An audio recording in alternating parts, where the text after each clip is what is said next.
नमस्कार प्यारा विद्यार्थी भाइ बहिनीहरू, म यहाँहरूको नेपाली विषय शिक्षक वैकुण्ठ प्रसाद नेउपाने श्री आजाद माध्यमिक विद्यालय 5 खालबारा बालुवा काभ्रेको तर्फबाट आज माध्यमिक तहको कक्षा 10 को अनिवार्य नेपाली विषयमा समावेश गरिएको भीमनिधि तिवारीद्वारा लिखित टीका एकाङ्कीमा आधारित अभ्यासका सहजीकरण क्रियाकलाप सहित उपस्थित भएको छु। आजको कक्षामा विद्यार्थी भाइ बहिनीहरूलाई हार्दिक स्वागत गर्दै म अभ्यास र आजको क्रियाकलापतर्फ विद्यार्थी भाइ बहिनीहरूको ध्यान आकर्षण गराउन चाहन्छु।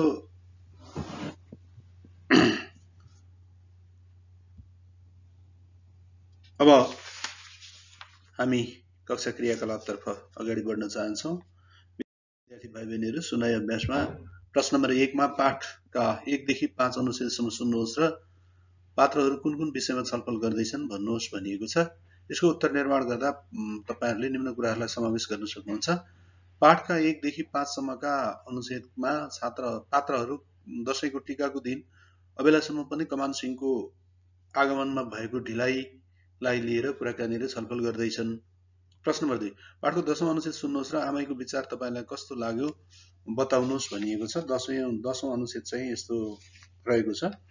आमैले कस्तो बिदा नपाउनु त, दशैं जाडोको चाडमा पनि, दशैं जस्तो जाडमा पनि नोकरी गर्नुपर्ने, अनेक दुःख गर्नुपर्ने, घर छोडेर देश पस्नुपर्ने, यस्तै चाडबाडमा सँगै बसेर मिठो खाना राम्रो लाग्न त हो नि, लगनपछिको पोते के काम भनेर भनेकी छिन्।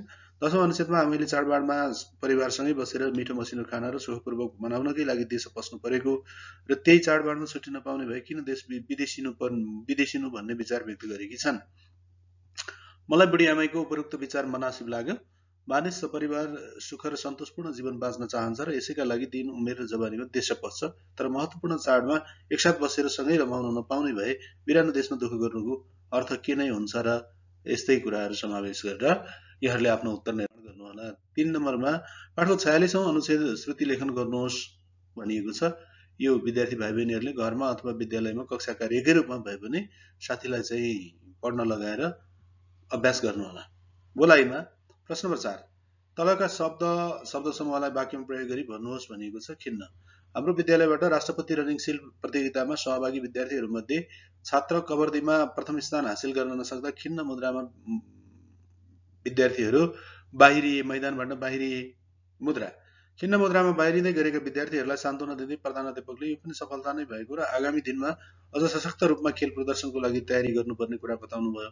अञ्चल ठाउँ छन्। आफन्तहरू तीर्थाटनमा गएको, गाडी दुर्घटना भएको समाचार सुन्दा मेरो त अञ्चलले ठाउँ नै छोडेको थियो, तर फोन गर्दा सबै सकुशल रहेको थाहा पाउँदा आनन्द भयो। चिरञ्जीवी आमा दर्शन भन्दै पाउमा टाउको राखेको कमान सिंहको टाउकोमा हात राख्दै आमैले चिरञ्जीवी भएस् भनेर आशीर्वाद प्रदान गर्नुभयो। रोटी पोल्नु छोरो भोकाएर आएको होला भन्दै रोटी पोल्न आमैले सुन्तलीलाई अराउनु भयो। प्रश्न नम्बर 5 मा कमान सिंहले एक दिनमा कति कमाउँछ, अहिले भए उसले कति कमाउँथ्यो होला भन्नुहोस् भनेको छ। एकाङ्कीमा कमान सिंहले एक दिनमा 40-64 कमाउने कुरा बताइएको छ। अहिले भए उसले एक दिनमा करिब 16 देखि 2400 रुपैयाँसम्म कमाउँथ्यो होला। यसरी निर्माण गर्नु होला। प्रश्न नम्बर 6 मा पाठका लेखकले अहिले जस्तो लाख नेपाली युवाहरू विदेशमा काम गर्न गएको देखेका भए यो एकाङ्कीमा भएका कुन कुन संवादलाई कसरी परिवर्तन गर्थे होलान्, कक्षामा छलफल गरी निष्कर्ष निकाल्नुहोस्। प्यारा विद्यार्थी भाइ बहिनीहरू, यो प्रश्नले यहाँहरूको यो कल्पना शक्तिको विकास गराउन खोजेको छ र यहाँहरूको कल्पना शक्तिको परीक्षण गर्न खोजेको छ। प्रश्न फेरि पनि बुझौँ। लेखकले अहिले जस्तो लाख नेपाली युवाहरू विदेश काम गर्न गएको देखेका भए यो एकाङ्कीमा भएका कुन कुन संवादलाई कसरी परिवर्तन गर्थे होलान्, एउटा चाहिँ काल्पनिक संवाद बनाउनु पर्नेछ। यसको उत्तरमा निम्न कुराहरू समावेश गर्नुहोला। एकाङ्कीकार भीमनिधि तिवारीद्वारा लिखित यो एकाङ्की करिब 50 वर्षभन्दा पहिले लेखिएको हुनुपर्छ। यदि एकाङ्कीकारले आजको वैदेशिक रोजगारीका लागि देश बाहिर रहेका लाख युवाहरूको अवस्थालाई देखेका भए निम्न संवादलाई परिवर्तन गर्थे होलान्। संवाद 2, सुन्तली के गर्नु त आमै, हाम्रो मात्र होइन लाखौं आमाहरू यसरी नै निराश भएका होलान्। दुलैहरू आफ्ना प्याराहरूको पर्खाइमा होलान्। कतिको दशैं मलिनो र खल्लो भएको होला। संवाद 5 मा कालुले आमा आज बाबाले किन फोन नगर्नु भएको भनेर प्रश्न गर्ला। संवाद 7 मा सुन्तली काममा व्यस्त भएर होला नि यति बेलासम्म फोन नगर्नु भएको, पक्कै पनि उहाँले भिडियो कल गर्नु होला अनि हामी पनि टिका टाला गरौँला नि। अब 8 मा आमैले गर्ला नि गर्न त, तर के गर्नु, मैले निधार र टाउकोमा हात राखेर आशीर्वाद दिन पाउने होइन, त्यही अनुहार मात्र हेरेर कुरा गरेर चित्त बुझाउनु पर्ने त हो नि आखिर। 9 मा सुन्तली टीका लगाएर आशीर्वाद दिन नपाए पनि कुराकानी गर्न पाइन्छ नि आमै, मुख हेरेर। अनि फेरि आशीर्वाद दिन हातले छुनै पर्ने पनि त होइन। कालु आमा बाको फोन आयो, बाले फोन गर्नुभयो। कमान सिंह आमा दर्शन गरे, ढोक गरे, के कसो छ, यति बेलासम्म के गरिरहनु भएको छ, खाना पनि खानु भएको छैन कि कसो, अनुहार पनि मलिनु र निराश देखिन्छ, सन्चो नभएर पो हो कि। आमैले 21 मा चिरञ्जीवी भएस, ठिकै छ भाइ, आज यत्रो ठुलो चाड टीकाको दिन एउटा भएको छोरो पनि साथमा छैन, सँगै बसेर चाड मनाउन नपाउँदा म कसरी खुसी हुन सक्छु र। बाबु शरीरमा सन्चो भएर के गर्नु, मन अँध्यारो भएपछि मुख पनि मलिनु हुँदो रहेछ बाबु, सुक्ख हुँदै, जे जसो भए पनि त फर्केर आइज बाबु आफ्नै घर।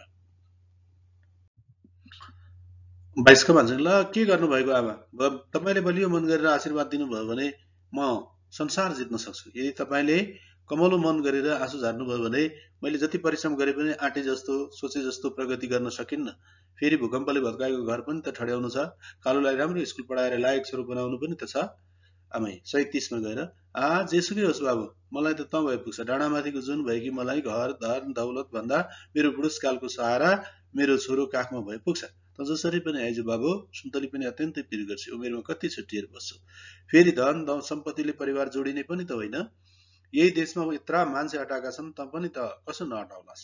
38 कमान सिंह, ल आमैका कुरा पनि भन्ने बित्तिकै आउन र जान पाइन्छ भने, गाउँबाट सहर गएको जस्तो हो त विदेश, हिसाको समयमा सकिन पर्यो, बिदा मिल्न पर्यो, समय नसकिँदै फर्किँदा फेरि सामाजिक सुरक्षा बापत कट्टी गरेको रकम पनि त पाइँदैन, अब 2 वर्ष त हो नि। यस्तै गरेर अरू पनि संवादहरू विद्यार्थी भाइ बहिनीहरू तपाईँहरूले अलिकति चाहिँ तोडमोड गरेर लेख्न सक्नुहुन्छ। अब पढाइमा प्रश्न नम्बर 7 मा कक्षाका विद्यार्थीहरू अलग अलग पात्रमा बाँडिनुहोस् र आफ्नो भागको संवाद हावभाव सहित पढ्नुहोस् भनिएको छ, यसलाई अभ्यास गर्नु होला। प्रश्न नम्बर 8 मा पाठमा आमैले बोलेको संवाद राम्ररी पढ्नुहोस् र उनका विचार तपाईलाई कस्तो लाग्यो तर्कसहित आफ्नो धारणा लेख्नुहोस् भनेको छ। यसको उत्तर निर्माण गर्दा निम्न कुराहरूलाई समावेश गरे उत्कृष्ट उत्तर बन्न सक्छ। एकाङ्कीकार भीमनिधि तिवारीले बुढी आमैलाई अनुभवी, परिपक्व र आफ्नो देशप्रेमको भावना सम्प्रेषण गर्ने उद्देश्य पूरा गर्ने मुखपात्रका रूपमा प्रयोग गरेका छन्। आमैले बोलेका संवाद व्यक्त भएका विचार राष्ट्रप्रेमका भावनाले उत्प्रोत रहेका छन्, विचारणीय मननीय छन्। आमै मार्फत एकाङ्कीकारले आफ्नो घर बने पो आफूलाई सुख हुन्छ भन्ने विचार सम्प्रेषित गरेका छन्। यहाँ घरलाई देशको प्रतीकका रूपमा प्रस्तुत गरिएको छ। विदेश गएर दिन उमेरमा गरेको पौरख र श्रमबाट आर्जित धन सम्पत्तिले क्षणिक सुख प्राप्त हुन्छ, तर विदेशमा बसेर पौरख गर्ने, सिप र पसिना बगाउने हो भने हाम्रो देश बन्न सक्छ। स्वदेशमा बसेर पौरख गर्ने, सिप र पसिना बगाउने हो भने हाम्रो देश बन्न सक्छ र हाम्रो स्वाभिमान जोगिन सक्छ। आफ्नो देश बनाउन सकियो भने एक व्यक्ति वा परिवार मात्र नभएर सारा नेपालले सुख र खुसीको अनुभूति गर्न पाउँछन्। यसरी यस्तै कुराहरू समावेश गरेर यसको उत्तर निर्माण गर्नु होला। प्रश्न नम्बर 9 मा पाठपढी तलका प्रश्नको मौखिक उत्तर दिनुहोस् भनिएको छ। यो एकाङ्की कसले लेखेका हुन्? यो एकाङ्कीकार भीमनिधि तिवारीले लेखेका हुन्। विद्यार्थी भाइ बहिनीहरू यस्तो उत्तर निर्माण गर्दा चाहिँ पूर्ण वाक्यमा यहाँहरूले उत्तर लेख्नु होला। ख, यस एकाङ्कीमा कतिजना पात्रहरू रहेका छन्? यस एकाङ्कीमा आमै, सुन्तली, कालु र कमान सिंह गरी 4 जना पात्रहरू रहेका छन्। किन यसपालिको दशैं नुन नहालेको खल्लो नुन नहालेको जस्तो हुने भयो भनेर आमैले भनेकी हुन्। सधैँ फुलपातीको दिनसम्म टुप्लुक आइपुग्ने कमान सिंह यसपालि टीकाको दिन साँझ पर्ने बेलासम्म नआइपुगेकोले आमैले यसपालिको दशैं नुन नहालेको जस्तो हुने भयो भनेर भनेकी हुन्। घ, के कारणले कमान सिंहलाई घर आउन ढिला भयो? साहुको छोरो सिकिस्त बिरामी भएकोले कमान सिंहलाई घर आउन ढिला भएको हो। कमान सिंहकी पत्नीको नाम के हो? कमान सिंहकी पत्नीको नाम सुन्तली हो भनेर उत्तर निर्माण गर्नु होला। लेखाइमा प्रश्न नम्बर 10 मा यस एकाङ्कीको शीर्षक टीका कतिको उपयुक्त छ तर्कसहित आफ्नो धारणा लेख्नुहोस् भनिएको छ। यहाँ विद्यार्थी भाइ बहिनीहरू तपाईहरुको तर्क क्षमता को परीक्षणका लागि तर्क क्षमता अभिवृद्धि गर्ने उद्देश्यले यो प्रश्न राखिएको हो। यस एकाङ्कीको नाम टीका उपयुक्त रहेको छ। एकाङ्कीको सम्पूर्ण विषयवस्तु टीकाको दिन एकाङ्कीको प्रमुख पुरुष पात्र कमान सिंहको आगमनसँग सम्बन्धित रहेको छ। हिन्दूहरूको महान पर्व दशैं अन्तर्गत विजयादशमीका दिन लगाइने टीकालाई विशेष रूपमा लिइने गरिन्छ। विजयको प्रतीकका रूपमा लिने गरिन्छ। आसुरी शक्ति, राक्षसी शक्तिमाथि दैवी शक्तिको विजय हासिल गरेको दिनका रूपमा चाहिँ यो टीका र प्रसाद लगाउने प्रचलन रहिआएको छ। टीका थाप्नका लागि देशबाट निकै धपेडी गरेर आएको आफ्नो छोरालाई यही टीका लगाइदिँदै आमैले देश नजान र यही देशमा बसेर केही काम गर्न सुझाव दिएकोमा कमान सिंहले आमैको विचारलाई समर्थन गर्दै देश नजाने निर्णय गर्न पुग्छ। एकाङ्कीकारले टीकाको सांस्कृतिक महत्त्वको साथै देशप्रेम र राष्ट्रप्रेमको महान विचार सम्प्रेषण गर्न सफल भएकोले यस एकाङ्कीको शीर्षक सार्थक र उपयुक्त रहेको छ। अर्थात् विषयवस्तु, मूलभाव र उद्देश्यका बीच त्रिकोणात्मक सम्बन्ध स्थापित भएकोले एकाङ्कीको शीर्षक सार्थक छ भनेर यहाँहरूले आफ्नो उत्तर निर्माण गर्नुहोला। प्रश्न नम्बर 11 छ, तलका प्रश्नहरूको संक्षिप्त उत्तर दिनुहोस्। टीका एकाङ्कीमा आमा र सुन्तले किन खिन्न मुद्रामा छन्? एकाङ्कीकार भीमनिधि तिवारी विक्रम सम्वत 1968 2030 द्वारा लिखित टीका एकाङ्कीमा मिठो खाने र राम्रो लाउने, पारिवारिक सुख शान्तिका लागि विदेशिएका नेपालीहरूको वास्तविक अवस्था र यथार्थको जीवन्त चित्रण गरिएको छ।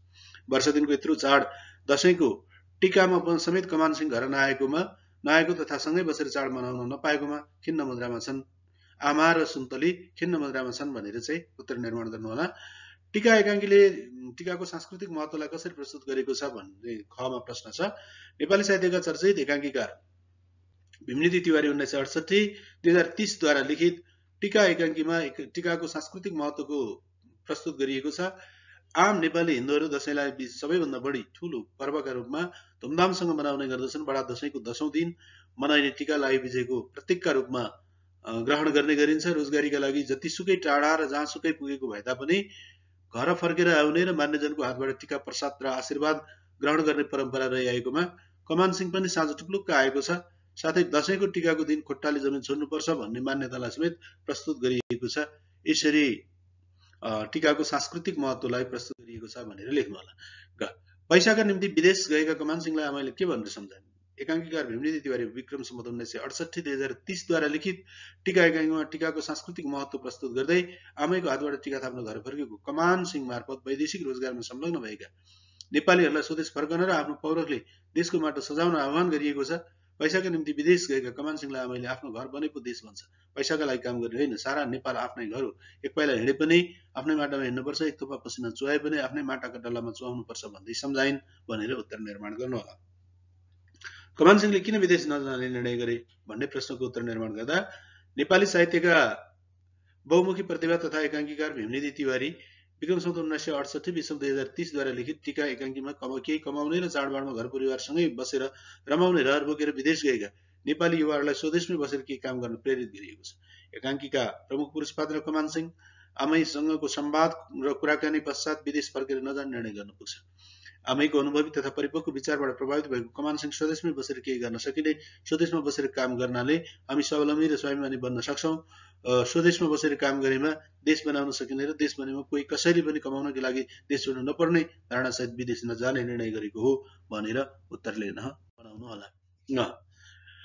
टीका एकाङ्कीले दिने सन्देश के हो? नेपाली साहित्यका बहुमुखी प्रतिभा तथा चर्चित स्रष्टा एकाङ्कीकार भीमनिधि तिवारी 1968 2030 द्वारा लिखित टीका एकाङ्कीमा केही कमाउने र चाडबाडमा परिवारसँगै बसेर रमाउने रहर बोकेर विदेश गएका नेपाली युवाहरूलाई स्वदेशमै बसेर काम गर्न र स्वदेशमा रमाउन, स्वदेशमा परिश्रम गर्न, पसिना बगाउन, पौरख गर्न, पाखुरा खियाउन, नङ्ग्रा खियाउन, पाखुरा बजार्न आह्वान गरिएको छ।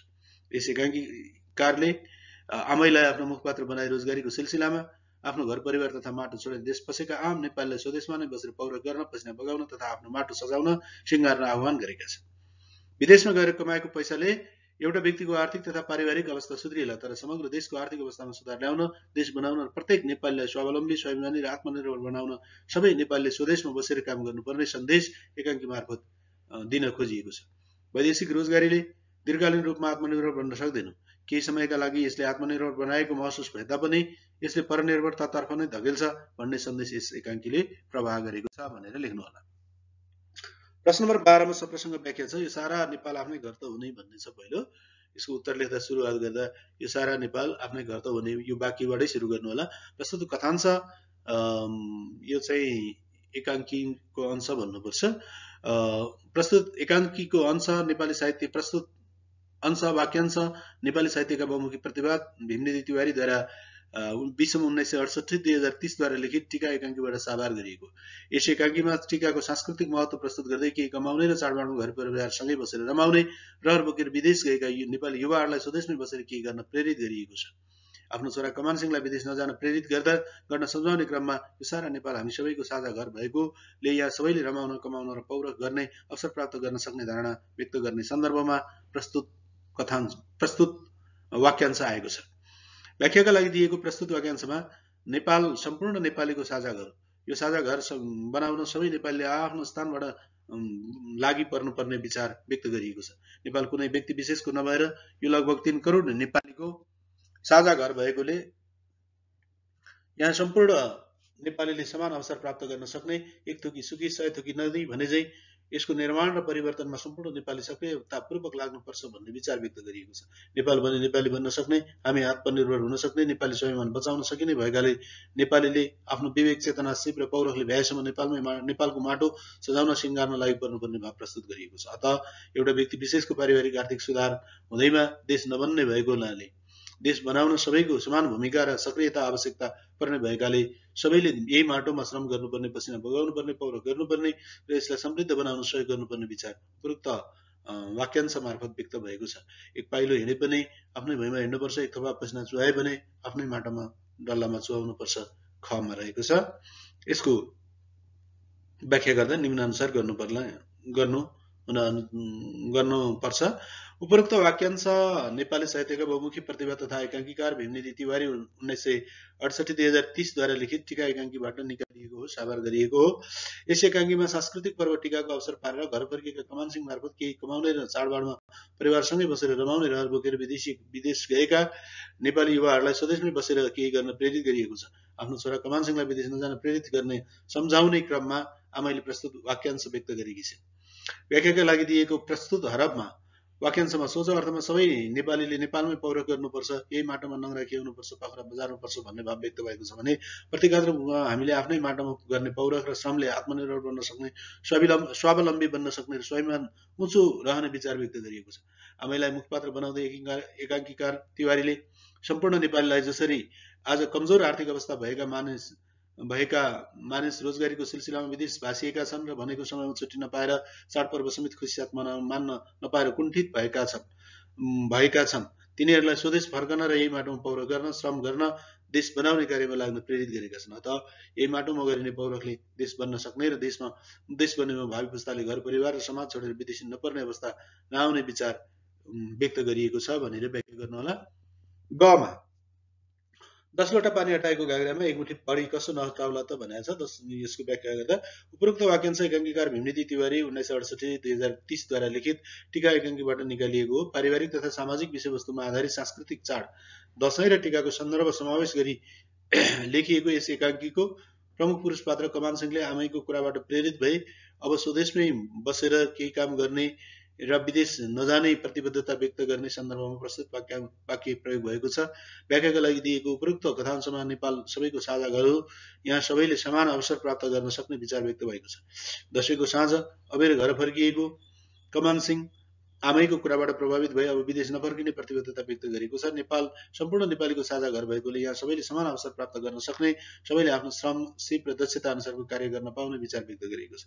अतः उपरोक्त वाक्यांशमा नेपाल सबैको घर भएकोले यहाँ सबै नेपालीले आफ्नो सिप, दक्षता र अनुभव अनुसार अवसर प्राप्त गर्न सक्ने भएकोले सबैले आफ्नै माटामा पौरख गर्नुपर्ने, पसिना बगाउनु पर्ने, माटालाई सजाउनु पर्ने भाव व्यक्त भएको पाइन्छ भनेर यसको व्याख्या गर्नु होला। प्रश्न नम्बर 13, एक पाइलो हिँडे पनि आफ्नै माटोमा हिँड्नुपर्छ भनी नाटककार आमैलाई भनाउँछन् के उसो भए हामी नेपाल बाहिर खुट्टै नहाल्नु भन्ने नाटककारको भनाइ हो त? तार्किक उत्तर दिनुहोस् भनेको छ। सुप्रसिद्ध राष्ट्रप्रेमको भावनाले दीक्षित एकाङ्कीकार भीमनिधि तिवारी विक्रम सम्वत 1968-2030 द्वारा लिखित टीका एकाङ्कीको प्रमुख पुरुष पात्र केही कमाउनका लागि देश पसेको, दशैंको टीकाको दिन साँझसम्म झमक्क पर्दा समेत घर नआइपुग्यो भन्ने निराश हुँदै आमै र सुन्तली कालुलाई टीका लगाउने तर्खरमा लाग्दा कमानसिंह टुक्टुक गएको छ। कुराकानीकै क्रममा नाटककारले आमैको मुखबाट आफ्नो छोरा कमानसिंहलाई एक पाइलो हिँडे पनि आफ्नै माटामा हिँड्नुपर्छ भन्ने सम्झाउन लगाउँछन्। नाटककारले कमानसिंहलाई एक पाइलो हिँडे पनि आफ्नै माटामा हिँड्नुपर्छ भन्दै सम्झाउनु र देश बाहिर पाइलै नटेक्नु भनेर भन्न खोजेका होइन।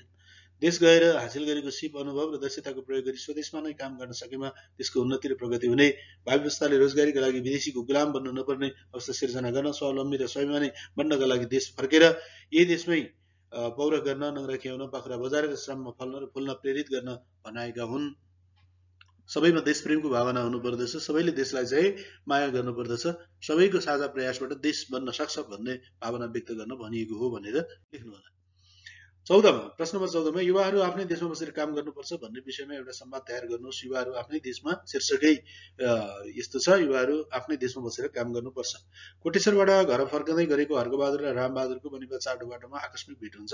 मिल्ने साथीसँग अचानक भेट भएकोमा दुवै खुसी व्यक्त गर्दै खाजा खानको लागि बिएफसी क्याफेमा छिरेर खाजा सेट अर्डर गरेर एक आपसमा कुरा गर्न थाल्छन्। रामबहादुर: ओहो हर्कजी, हाम्रो भेट नभएको पनि झन्डै 9 वर्ष पो बित्न लागेछ, तर आज कसरी हाम्रो भेट हुन पुग्यो, म त दङ्ग परेको छु। हर्कबहादुर पानी पिउँदै: हो त, लामो समयसम्म हाम्रो भेट हुन सकेन, तर आज अचानक भेट हुँदा मलाई पनि अत्यन्तै खुसी लागेको छ। अनि आज तपाईँ कता गएर आउनुभयो वा कता जाँदै हुनुहुन्छ? रामबहादुर: ए हर्कजी, म त हर्कजी हेर्नुहोस् न, म त विदेशबाट 2 महिनाको छुट्टीमा घर फर्केको, अब बिदा सकिने बेला भएको र 1 हप्तामा फर्कनु पर्ने भएकाले श्रम स्वीकृति र प्लेन टिकटको प्रबन्ध गर्न सहर गएर फर्केको नि। हर्कबहादुर: अझ पनि तपाईँलाई विदेशको मोहले छोडेको छैन है रामजी? कति बस्नुहुन्छ विदेश, कति कमाउनुहुन्छ र कहिले सन्तोषपूर्ण जीवन बिताउनुहुन्छ तपाईँ? रामबहादुर: यतिकैमा बेहोराले अर्डर अनुसारको खाजा ल्याएर टेबलमा राखिदिन्छ। खाजा पनि आयो, खाँदै कुरा गरौँ न। खासमा कलिला केटाकेटी उमेरकी जान वृद्ध अवस्थाका बा आमा छोडेर विदेश जाने रहर त कहाँ छ र हर्कजी, मलाई पनि। तर के गर्नु, यहाँ काम गर्ने अवसर नै पनि कहाँ छ र? जहिले बन्द, जहिले हडताल, राजनीतिक अस्थिरताले सारा चौपट भइसक्यो। रामबहादुर: तपाईँको कुरा ठिक होइन त म भन्दिनँ, तर अब बिस्तारै सबै ठिक हुँदैछ। फेरि दिन, उमेर, जोस, जाँगर जति विदेशी माटोमा पोखेर वृद्ध अवस्थामा चाहिँ के गर्ने सोच छ र हर्कजी? यहाँ पनि त अब कामका अवसरहरू आफै सिर्जना गर्न सकिन्छ नि। यतिका वर्ष विदेशमा बिताउँदा मुस्किलले एउटा घर बनाउन र केही खेती जोड्न सकियो, तर परिवार जहिले बिरानो। अब 2 वर्ष बसेर फर्केपछि चाहिँ नजाने निर्णय गरेको छु रामजी मैले। रामबहादुर: केही उन्नतिका लागि विदेश जान्छु भन्ने मित्रलाई नजानुहोस् त म भन्दिनँ, तर तपाईँ विदेशबाट फर्कँदा किशोरावस्थाका छोराछोरीलाई भाउजूले सम्हाल्न सक्नु भएन भने बुबा वा आमालाई केही भइहाल्यो भने सम्झनुहोस् त, तपाईँको परिश्रम, मेहनत, दुःखको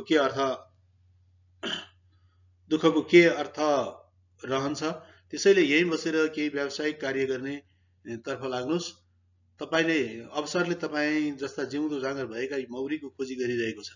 हर्कबहादुर: तपाईँले भनेको कुराले मलाई पनि नसकेको र नसताएको कहाँ हो र? तर यहाँ केही अवसर र वातावरण नै देख्दिनँ म।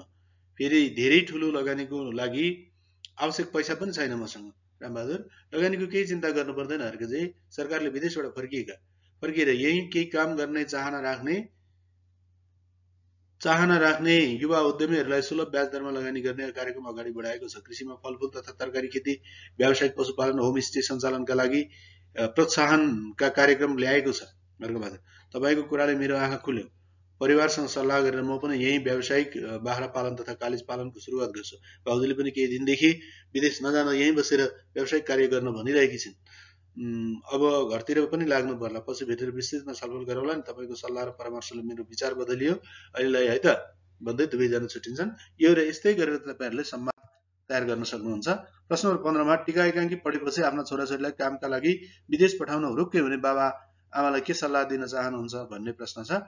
टीका नाटक तथा एकाङ्कीकार भीमनिधि तिवारी 20/1968 20/2030 द्वारा लिखित राष्ट्रप्रेम र देशप्रेमको भावना व्यक्त भएको उत्कृष्ट एकाङ्की हो। यस एकाङ्कीका माध्यमले तिवारीले वैदेशिक रोजगारमा आकर्षित तथा संलग्न युवा पुस्तालाई आफ्नै माटोमा परिश्रम गर्न, पसिना बगाउन र देश बनाउनका लागि पर्न आह्वान गरेका छन्। आज नेपालका थुप्रै युवाहरू कसैको बहकाउमा लागेर रोजगारीको अवसरको खोजीमा, उच्च शिक्षाका लागि विलासिताप्रतिको बढ्दो आकर्षणले विदेशतर्फ तानिएका छन् भने केही अभिभावक समेत छोराछोरीलाई कामका लागि विदेश पठाउन वा जान दबाव सिर्जना गरिरहेका छन्। तर रोजगारीकै खोजीमा विदेश भौतारिनु नपर्ने इच्छाशक्ति र योजना भए यहाँ नै केही रोजगारीका अवसरहरू धेरै रहेका छन्। अवसर र सम्भावनाले युवा पुस्तालाई पछ्याइरहेको छ। प्राकृतिक स्रोत र साधनले विवेकसम्म प्रयोग गरे भने आर्थिक उपार्जनका लागि आमन्त्रण गरिरहेका छन्। तर नेपाली युवा तथा अभिभावक भने यहाँका सबै सम्भावनालाई पहिचान गर्न नसकेर रोजगारीका लागि विदेश जान प्रेरित भइरहेका छन्, उक्साइरहेका छन्, विदेश पठाउन हुरुक्कै भएका छन्। युवाहरू उच्च महत्वाकांक्षाकै कारण कोरिया गएर खोरिया फाँड्नमा व्यस्त छन्। बहादुर गोर्खालीको नामले खाडी र कतारमा कसैको ढोका ढुकुरिरहेका छन्, तर यहाँ सुन पानी बनेर बगिरहेको छ। संसारको प्यास मेटाउन सक्ने, संसारलाई झलमल्ल उज्यालो पार्न सक्ने अथाह जलराशि हामीसँगै छ। संसारको पेट भर्न सक्ने जमिन बाँझै छ, अथाह जडीबुटी खेर गइरहेका छन्। सदाबहार हिमश्रृङ्खलाको मनमोहक दृश्यले विदेशीलाई आमन्त्रण गरिरहेका छन्, तर पनि हामी बिना हराएको कस्तुरी चाहिँ हराइरहेका छौँ अवसरको खोजीमा। कृषि, पर्यटन, जलस्रोतका माध्यमबाट हामी हाम्रो जीवन समुन्नत बनाउन सक्छौँ। खाँचो लगानीको होइन, खाँचो त यहाँ इच्छा शक्ति योजना र दृढताको रहेको छ। आफ्नो सामाजिक प्रतिष्ठा उठाउन, छोराछोरी तह लगाउन, चाँडै धनी बन्न आदि जुनसुकै बाहनाले आफ्ना छोराछोरीलाई विदेश पठाउन उत्साहित आम अभिभावकलाई यहाँ नै अथाह सम्भावना र अवसर रहेका छन्। देश बनाउने काममा लागौं। यही सुख ऐश्वर्य उमार्न सकिन्छ। यही गर्ने पौरख र बगाउने पसिनाले इज्जत, मान सम्मान, शान र प्रतिष्ठा बढाउन सकिन्छ। त्यसैले आउनुहोस् सहकार्य गरौँ, हातेमालो गरौँ। यही व्यवसायिक कृषि, पशुपालन र जडीबुटी प्रशोधन जन्य कार्य गरौँ। समृद्धि सम्भव छ हाम्रै पालामा भन्ने सल्लाह दिन चाहन्छु। यस्तै उत्तर लेख्नु। प्रश्न नम्बर 16।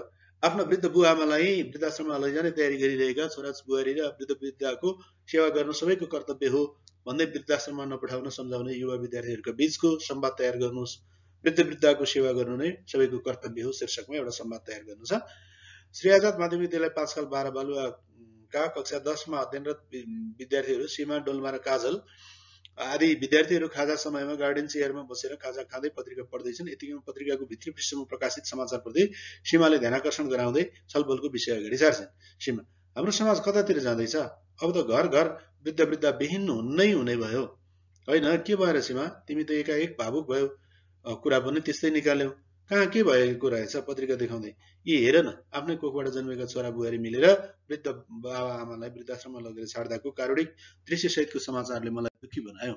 काजल: साँच्चै हाम्रो समाज किन विवेकहीन बन्दैछ? किन कर्तव्यविहीन बन्दैछ? आफूलाई जन्म दिने बाबुआमाप्रति यति अनुत्तरदायी बन्दैछ मान्छे। मलाई पनि यस कुराले सताउनै गर्छ बेला बेला। डोल्मा: हो, सीमाले उठाएको कुरा पक्कै पनि सोचनीय र गम्भीर रहेको छ। यस विषयमा हाम्रो कस्तो प्रयास आवश्यक पर्ला त? वृद्धलाई वृद्धाश्रम पठाउने र घरमा छोरा बुहारी नाति नातिना मात्र बस्ने परम्परा विकसित धेरै भएको छैन। हामीले यसका पछाडिका कारणहरूको पहिचान गरेर अगाडि बढ्यौँ भने पक्कै पनि वृद्धलाई परिवारसँगै रहने वातावरण बनाउन सक्छौँ जस्तो लाग्छ। काजलको कुरा मनासिब हो। हामी समस्याको गहिराइमा पुगेर समस्या समाधानको प्रयत्न गर्नुपर्दछ। व्यक्ति विशेषलाई गाली गर्दैमा, धिक्कार्दैमा, घृणा, अपमान र तिरस्कार गर्दैमा यो प्रवृत्ति अन्त्य हुनेवाला छैन। यसका लागि हामीले के गर्नु पर्ला त? डोल्माले सोध्छन्। काजल: यसका लागि सबभन्दा पहिले नैतिक शिक्षामा जोड दिनुपर्छ। हाम्रो जीवनको सार्थकताका लागि वृद्धको अनुभव र भोगाइलाई जोड्न सक्नुपर्दछ। सीमा: काजलको कुरामा म केही थप गरौँ जस्तो लाग्यो। कानुनी रूपमा पैतृक सम्पत्तिमा छोराछोरीको हक लाग्ने व्यवस्थालाई परिमार्जन गरी बाबा आमाको शेषपछि मात्र हक हस्तान्तरण हुने व्यवस्था पनि गर्नुपर्छ।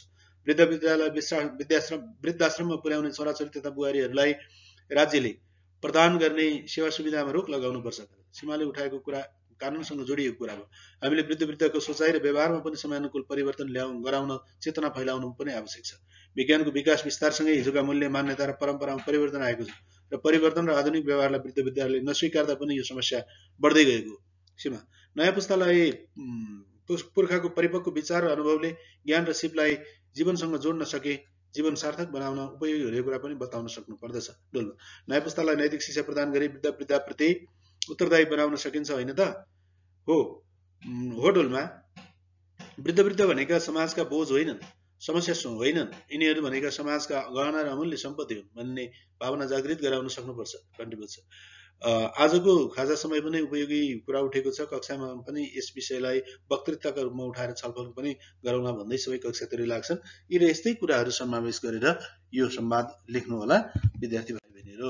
हामी व्याकरणमा चाहिँ यहाँ कारक र विभक्तिका के अभ्यासहरू छन् त्यसको विषयमा पनि चर्चा गर्छौँ। कारक: क्री धातुमा अक प्रत्यय लागेर कारक शब्दको निर्माण भएको छ, जसको चाहिँ शाब्दिक अर्थ चाहिँ व्याकरणमा क्रियाका साथ साक्षात सम्बन्ध राख्ने शब्द भन्ने हुन्छ।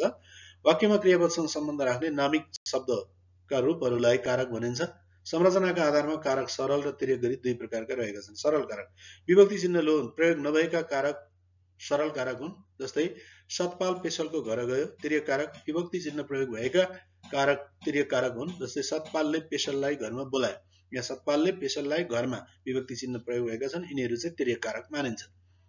अर्थ, कार्य वा भूमिकाका आधारमा कारकलाई निम्नानुसार वर्गीकरण गरिएको पाइन्छ। कर्ता कारक काम गर्ने, कार्य सम्पादन गर्ने। कर्म कारक कामको असर भोग्ने वा कर्ताले गरेको काम। करण कारक काम गर्ने माध्यम वा साधन। सम्प्रदान कारक जसका लागि कर्ताले काम गरेको छ, काम लक्षित रहेको छ वा कामको प्रयोजन। अपादान कारक काम छुट्ने समय, छुट्टिने स्थान वा वस्तुको स्रोत भएर आउने। अधिकरण कर्ता वा कर्मको कामको आधार वा स्थान जनाउने। सम्बन्ध कारक सम्बन्ध बुझाउने। हाम्रा भाइहरू, रमाकी बहिनी। सम्बोधन कारक सम्बोधन बुझाउने। ए भाइ, ओ साथी, जस्ता कुराहरू पर्दछन्। विभक्ति व्याकरण अनुसार कारकसँग क्रियाको सम्बन्ध बुझाउनका निम्ति शब्दका पछाडि लाग्ने चिन्ह ले, लाई, बाट, द्वारा जस्ता चिन्हलाई विभक्ति भनिन्छ।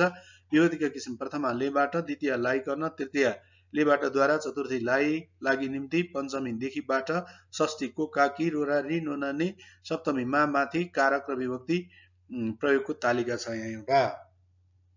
कारक कर्ता कारक काम गर्ने भयो, यसमा प्रथमा विभक्ति लाग्छ, लेबाट चिन्हहरू लाग्छ।